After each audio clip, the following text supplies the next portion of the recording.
Hi friends, ಇದು ಬಾದಾಮಿ. ನಾವು ಬಾಗಲಕೋಟೆಯಿಂದ ಬಾದಾಮಿಗೆ ಬಂದ್ವಿ. ಇದು ಸ್ಕ್ಯಾನ್ ಮಾಡಿ ನಾವು ಏನು ಮಾಡ್ತೀವಿ ಅಂದರೆ, ಈ ಸ್ಕ್ಯಾನಿಂದ 40 ರುಪೀಸ್ ಇದ್ದಿದ್ದ ಟಿಕೆಟು 35 ರುಪೀಸ್ಗೆ ನಾವು ಗೌರ್ಮೆಂಟಿಂದ ತೊಗೋಬೋದು. ಸ್ಕ್ಯಾನ್ ಮಾಡಿ ನೀವು ಆನ್ಲೈನ್ ಪೇಮೆಂಟ್ ಮಾಡಿದ್ರೆ 5 ರುಪೀಸ್ ಸೇವ್ ಆಗುತ್ತೆ.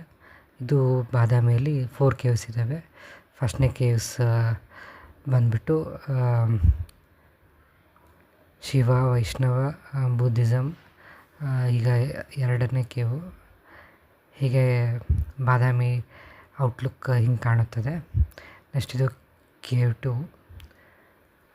ಇದು ಅದಕ್ಕಿಂತ ಮೇಲೆ ಹೋದರೆ ಬಾದಾಮಿ ಲುಕ್ ಹೀಗೆ ಕಾಣುತ್ತೆ. ಹುಡುಗರೆಲ್ಲ ಬಂದಿದ್ದರು ನಾವು ಹೋದಾಗ. ಇದೊಂದು ಪ್ರೇಕ್ಷಣೀಯ ಸ್ಥಳ. ರಿನೋವೇಟು ಮಾಡ್ತಿದ್ದಾರೆ ಸ್ವಲ್ಪ. ಆಗಿಬಿಟ್ಟು ಅದಾದಮೇಲೆ ನಾವು ಏನು ಥಿಂಕ್ ಮಾಡಿದ್ವಿ ಅಂದರೆ, ಇಲ್ಲಿಂದ ನಾವು ಮ್ಯೂಸಿಯಮ್ ಹೋಗೋಣ ಅಂತ ಪ್ಲ್ಯಾನ್ ಮಾಡಿದ್ವಿ. ಅರೌಂಡ್ 1 ಕಿಲೋಮೀಟ್ರ್ ಆಗುತ್ತೆ. ಊರಿಂದ ಒಳಗಡೆ ಬೋರ್ಡ್ ಮೆನ್ಷನ್ ಮಾಡಿದ್ದಾರೆ. ಅರೌಂಡ್ ಊರೊಳಗಡೆ ನೀವು ನಡ್ಕೊತ ಹೋದರೆ ಅಟ್ ದ ಎಂಡ್ ನಾವೇನು ರೀಚ್ ಆಗ್ತೀವಿ ಅಂತಂದರೆ ಮ್ಯೂಸಿಯಮ್ ರೀಚ್ ಆಗ್ತೀವಿ. ಮ್ಯೂಸಿಯಮ್ಗೆ ಬರೀ 5 ರುಪೀಸ್. ಮ್ಯೂಸಿಯಮಲ್ಲಿ Karnataka state remote sensing application centre ಅವರು ಒಂದು 2 ಮ್ಯಾಪ್ ಮಾಡಿದ್ದಾರೆ. ಆ ಮ್ಯಾಪ್ನ ನಾವು ಇಲ್ಲಿ ನೋಡ್ತೀವಿ.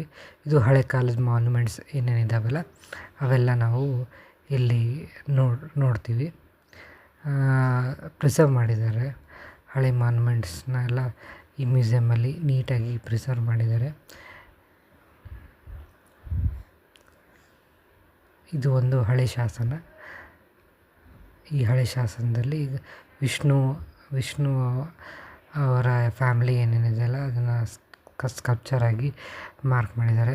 ಗಣೇಶನ ಮೂರ್ತಿ ಮತ್ತು ಹಳೆ ಪಟ್ಟದಕಲ್ಲು ಹೆಂಗಿದೆ, ಆಮೇಲೆ ಎಲ್ಲ ಸ್ಕಲ್ಪ್ಚರ್ಸ್ನ ಅವರು ನೀಟಾಗಿ ಪ್ರಿಸರ್ವ್ ಮಾಡಿದ್ದಾರೆ. ಬಟ್ 2 ರೂಮ್ ಇದ್ದಾವೆ ಟೋಟಲ್ಲು.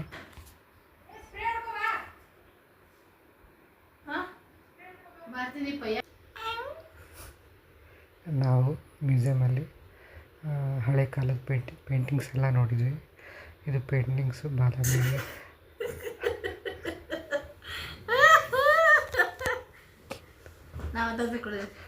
ಆಮೇಲೆ ಬಂದುಬಿಟ್ಟು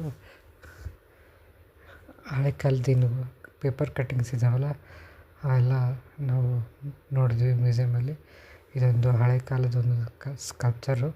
ಚಾಲುಕ್ಯ ರೂಲರ್ಸ್ ಆಫ್ ಬಾದಾಮಿ. ಇದು ಚಾಲುಕ್ಯರು ಹೇಗೆ ಬಾದಾಮಿಯಲ್ಲಿದ್ದರು, ಅವರು ಹೇಗೆ ಅವರ ಜೀವನ ನಡೆಸಿದರು, ಇಡೀ ಆಲ್ಮೋಸ್ಟ್ ಕರ್ನಾಟಕ ಕವರ್ ಮಾಡಿದ್ರು. ಇಲ್ಲಿಂದ ನಾವು ಪಟ್ಟದಕಲ್ಲಿಗೆ ಹೋದ್ವಿ.